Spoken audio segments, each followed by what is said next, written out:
Assalamualaikum warahmatullahi wabarakatuh. Innal hamdalillah nahmaduhu wa nasta'inuhu wa nastaghfiruhu wa na'udzu billahi min syururi anfusina wa min sayyiati a'malina may yahdihillah fala mudhillalah wa may yudlil fala hadiyalah. Asyhadu an la ilaha illallah wa asyhadu anna Muhammadan abduhu wa rasuluh, amma ba'du. Pertama-tama, marilah kita panjatkan puji serta syukur kehadirat Allah Subhanahu wa Ta'ala, yang mana berkat rahmat dan karunia-Nya kita masih diberi kesempatan oleh Allah untuk melaksanakan puasa di bulan Ramadan tahun ini dalam keadaan sehat walafiat. Tidak lupa, sholawat serta salam marilah kita curah limpahkan kepada junjungan kita semuanya, Habibana wa Nabiyana Muhammad Sallallahu Alaihi Wasallam, kepada para keluarganya, kepada para sahabatnya, kepada para tabiinnya, sampai kepada kita umatnya yang senantiasa mengikuti jejak langkahnya. Anak-anakku sekalian yang dirahmati oleh Allah, pada kesempatan kali ini Ibu akan menyampaikan kultum dengan judul Makna Rukun Islam. Rukun Islam terdiri dari dua kata, yakni rukun dan juga Islam. Apa itu rukun? Rukun artinya asas atau sendi yang harus ada pada suatu aktivitas. Jika tidak dikerjakan, maka aktivitasnya dianggap tidak syah.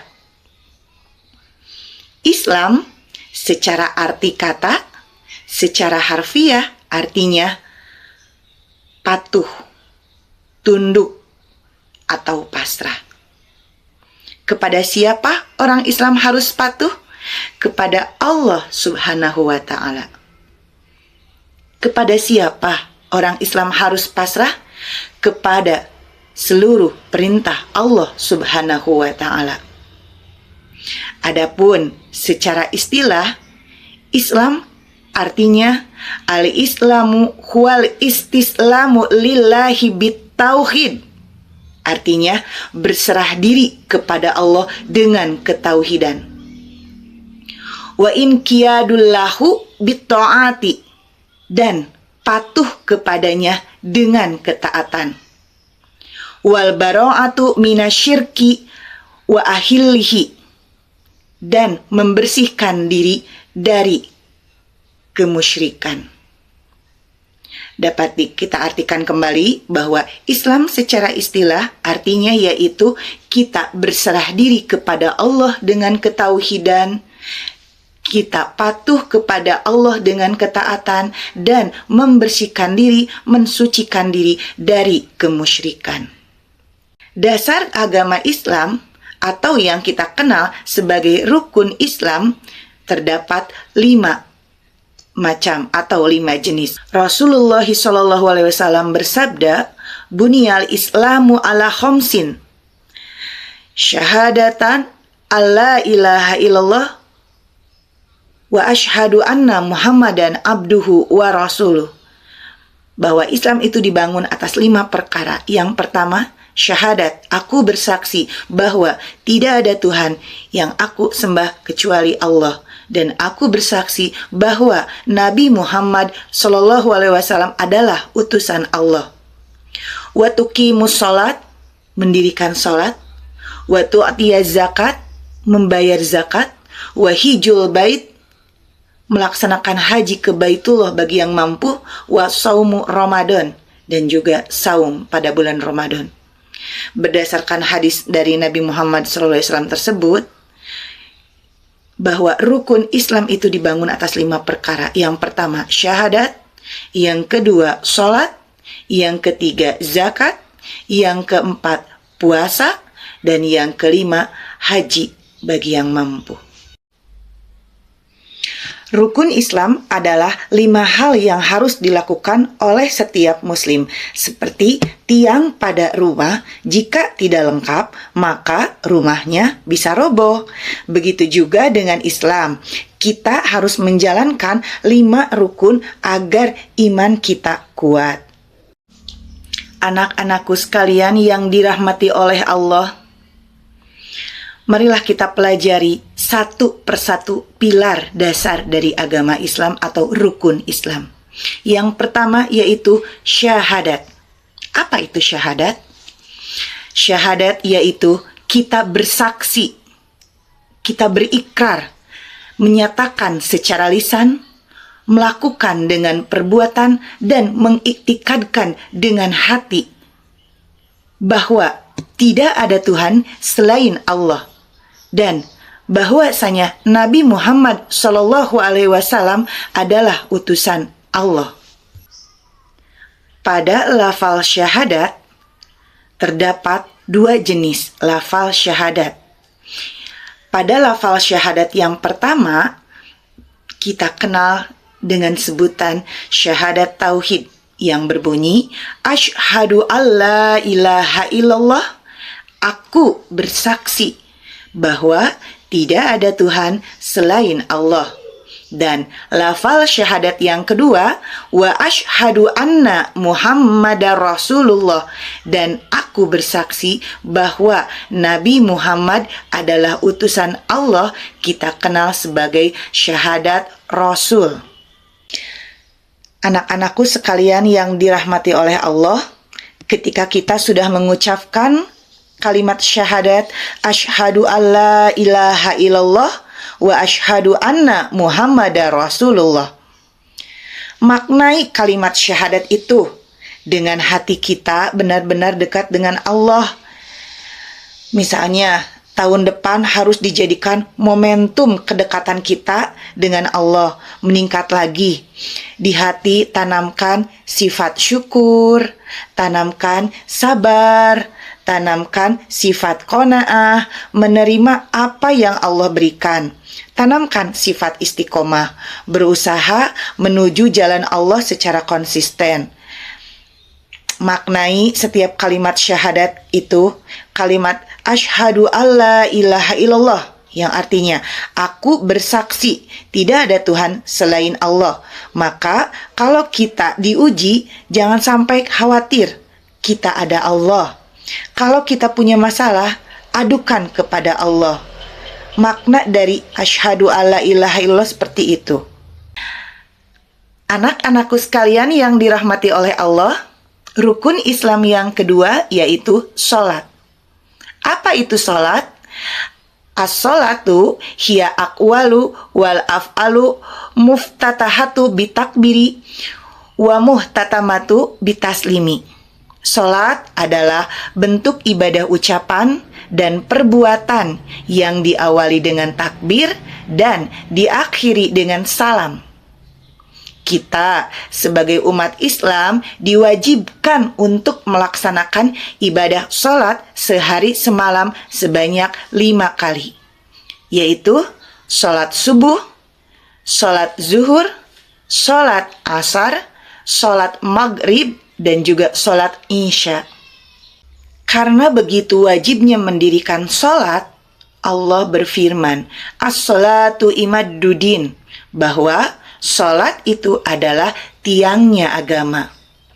Jika kita tidak melaksanakan ibadah sholat, maka kita sama dengan tidak mendirikan tiang agama. Jika agama itu tiangnya roboh, runtuh, maka agamanya pun juga ikut runtuh. Jika kita tidak sholat, maka agama kita juga ikut roboh dan juga runtuh. Nah, pertanyaannya sekarang, mengapa kita diwajibkan mendirikan sholat?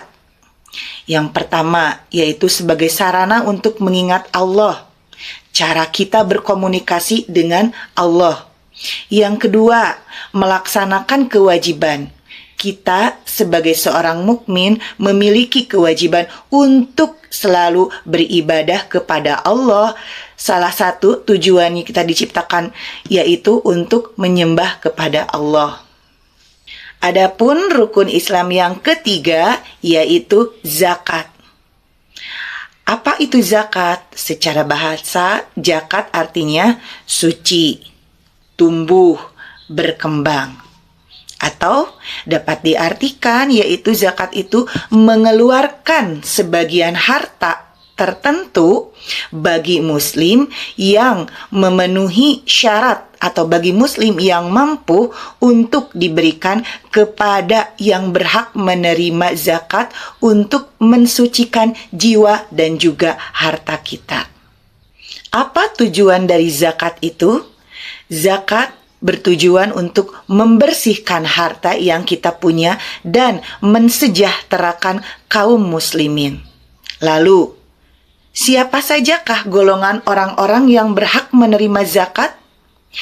Terdapat 8 golongan orang-orang yang berhak menerima zakat.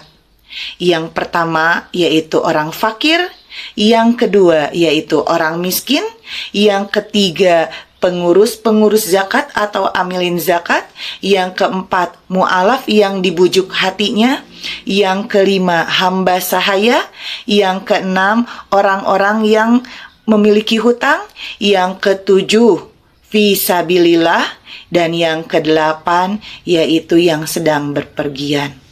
Adapun rukun Islam yang keempat yaitu puasa. Apa artinya puasa? Puasa secara bahasa artinya al-imsak atau menahan diri. Secara istilah yaitu menahan diri dari makan dan minum serta dari segala sesuatu yang dapat membatalkan puasa dari mulai terbit fajar sampai tenggelamnya matahari. Puasa berarti juga kita belajar untuk mengendalikan diri, mengendalikan hawa nafsu, dan meningkatkan ketakwaan kita kepada Allah Subhanahu wa Ta'ala. Nah, sekarang pertanyaannya, siapa manusia yang paling beruntung di bulan Ramadan? Jawabannya adalah sesuai dengan hadis Nabi Muhammad SAW, "Man shoma Ramadana imanan wahtisaban gufirallahu ma taqaddama min danbihi." Siapa saja orang yang melaksanakan puasa di bulan Ramadan, maka dia akan diampuni segala dosa-dosanya. Karena kita ini adalah para pendosa ya anak-anakku sekalian, dari mulai ujung kaki sampai ujung kepala tanpa disadari banyak sekali perbuatan dosa-dosa yang baik disengaja ataupun yang tidak disengaja. Nah, beruntunglah orang-orang yang melaksanakan ibadah puasa pada bulan Ramadan kali ini. Maka barang siapa yang melaksanakan puasa pada bulan Ramadan kali ini dengan keimanan kepada Allah Subhanahu wa Ta'ala, maka Allah akan mengampuni semua dosa-dosanya, dibersihkan sampai kerak-keraknya dan diampuni oleh Allah Subhanahu wa Ta'ala. Amin, amin, ya robbal alamin. Nah, anak-anakku sekalian yang dirahmati oleh Allah, adapun rukun Islam yang kelima yaitu menunaikan ibadah haji.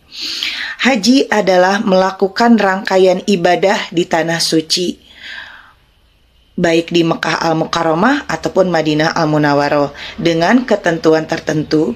Ibadah haji hukumnya wajib bagi yang mampu. Tujuannya yaitu yang pertama, untuk menyempurnakan keimanan dan ketakwaan kita kepada Allah. Yang kedua, untuk mengagungkan Baitullah, dan yang ketiga mempersatukan umat Islam yang ada di seluruh dunia. Anak-anakku sekalian yang dirahmati oleh Allah, demikianlah kultum yang bisa Ibu sampaikan. Mudah-mudahan apa yang Ibu sampaikan dapat bermanfaat bagi kita semuanya dan kita menjadi hamba Allah yang bertakwa. Amin, amin, ya robbal alamin. Subhanaka Allahumma wa bihamdika asyhadu an la ilaha illa anta astaghfiruka wa atubu ilaik. Wassalamualaikum warahmatullahi wabarakatuh.